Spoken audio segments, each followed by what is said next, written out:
Israeli leader Benjamin Netanyahu is coming under attack from all sides, including from inside his own nation. Frustrations over the endless war in Gaza are boiling over, and they're coming into public view.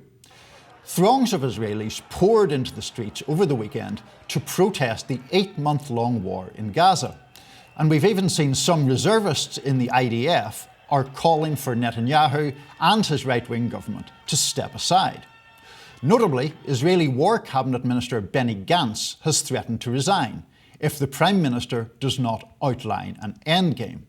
Gantz said, quote, "You must choose between Zionism and cynicism, between responsibility and lawlessness, and between victory and disaster." Defence Minister Yoav Gallant also made demands over the weekend, and he called on Netanyahu to decide on what is called a day-after plan for the Gaza Strip. Gallant demanded that Israel should, quote, "not establish military governance in the Gaza Strip." And this tweet from Barak Ravid of Axios came out quoting a high-level Israeli official saying Netanyahu doesn't want to move on the hostages issue. He is willing to give up on them. He is holding back everything and leading us to the abyss. Meanwhile, the horror in Gaza continues unabated. CBS News reported that an Israeli airstrike targeted a house in a central Gaza refugee camp on Sunday, killing at least 27 people, mostly women and children. All right. This is an interesting development in Israel. This is not the first time, obviously, that we've seen large-scale protests largely focused on the question of hostages and whether or not they're being held hostage not just by Hamas, but also by the kind of political interests of Netanyahu himself. It seems increasingly that there are high-level members of his administration willing to break with him and saying, hey, we need to have an end game here. What's the day after plan? What do you make of people like Yoav Gallant breaking with him publicly in this manner at this time? I think there's a couple of elements to it. I think there is a real danger that people like Gallant see of the Israeli defense forces getting into an impossible or untenable situation where they become an occupying force in Gaza and then they are fired upon and attacked for an indefinite period of time. But then there is also the point about Netanyahu himself, Brie, where he faces charges of corruption. His government is, or he personally is fairly unpopular in Israel. So he doesn't want there to be an election. There is certainly a school of thought in Israeli politics that he therefore is prolonging the war and being constantly belligerent about the war, partly to postpone an election, partly for his own selfish purposes.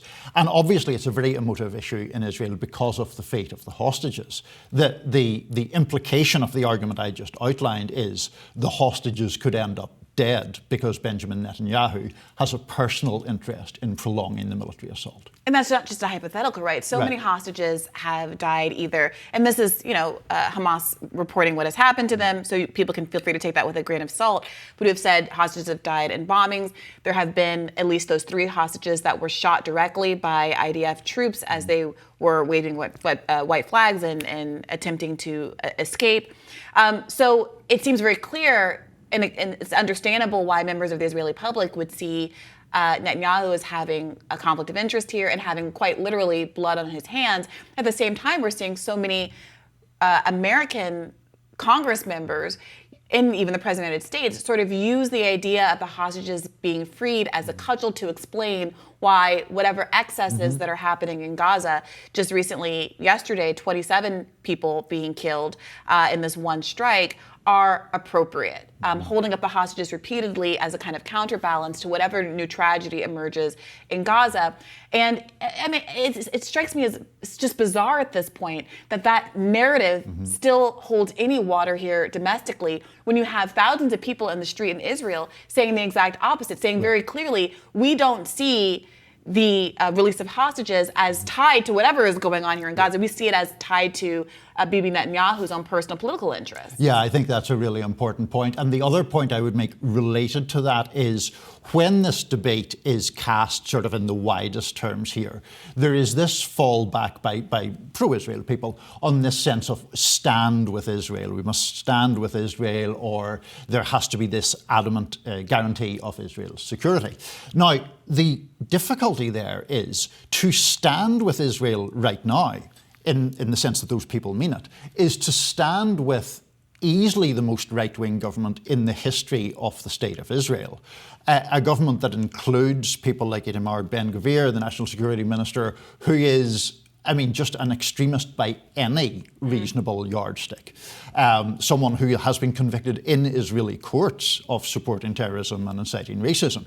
So when we say stand with Israel, do we want to stand with him? Do we want to stand with Mr. Netanyahu, who appears to have all these selfish motivations to prolong a completely savage conflict?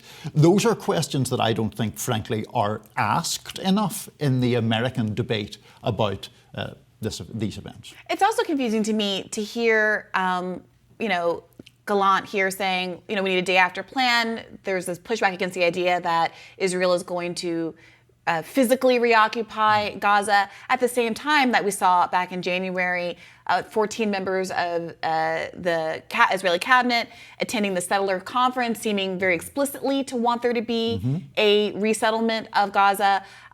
Just a few days ago, there was a similar kind of march to by certain members of the cabinet to resettle the area. Obviously, there have been claims, arguments that what is going on now with the destruction of cemeteries and hospitals and universities and all the basic infrastructure is an attempt to ethnically cleanse the area, to destroy anything that would draw people back to want to resettle and rebuild after the conflict has abated. So it's a little unclear to me also what that is about. Are there two segments of the Israeli public, not just the public, but administration, some of whom are saying, yes, we have to go forward with what is being characterized by some as an ethnic cleansing campaign and resettlement, and others who are saying, this is making Israel look terrible in the international public sphere. Yeah. This is damaging our standing and our right to have a Jewish state in the first place. We've overreached in some respects. Yoav Gallant and Benjamin Netanyahu are now on the brink of being charged with these ICC warrants. Maybe we should ratchet this back a bit. Yeah, I think there are those different and divergent views in Israel. And again, not to, just to reiterate the point about how far to the right some members of that government are. The finance minister there, Bezalel Smotrich, relatively recently, like within the past month, called for the total annihilation of 3 cities in Gaza, including Rafah. And that comes at a time when the Biden administration is saying, well, we're in touch with our Israeli counterparts, blah, blah, blah. Now, in fairness, there is also a group clearly in that Israeli government who want there to be some plausible plan in their minds for what happens, day after. I think this is actually a very complicated debate because Netanyahu has called for the total defeat of Hamas. We don't really know what that means. It has a little touch of war on terror about it, which is that it can be expanded rather elastically depending on what you want it to mean. But there are some certainly who do see a need for a plan. And I think the problem is, what plan would be acceptable to the government of Israel surely it's automatically seen as a puppet government then. Why would the citizens of Gaza, who have just had 35,000 people killed and all manner of indignities visited upon them, voluntarily give any even rudimentary form of allegiance to an administration that has the Israeli imprimatur on it? Yeah, that's a good point. I do also wonder, given that you have Yoav Gallant now saying we need a day after plan, and he also is implicated in these ICC warrants. We did see after the ICJ started its investigation that you saw some of the people who were named as having made genocidal statements suddenly come out and say less genocidal statements. I do wonder if there's a little bit of trying to create a record of course, I'm not trying to do an ethnic cleansing. I'm the one that's asking for a day after plan. I'm asking for I'm the one asking rather for some restraint here. So We'll obviously continue to follow this news as it develops, but stick around. We've got a lot more rising coming up for you after this.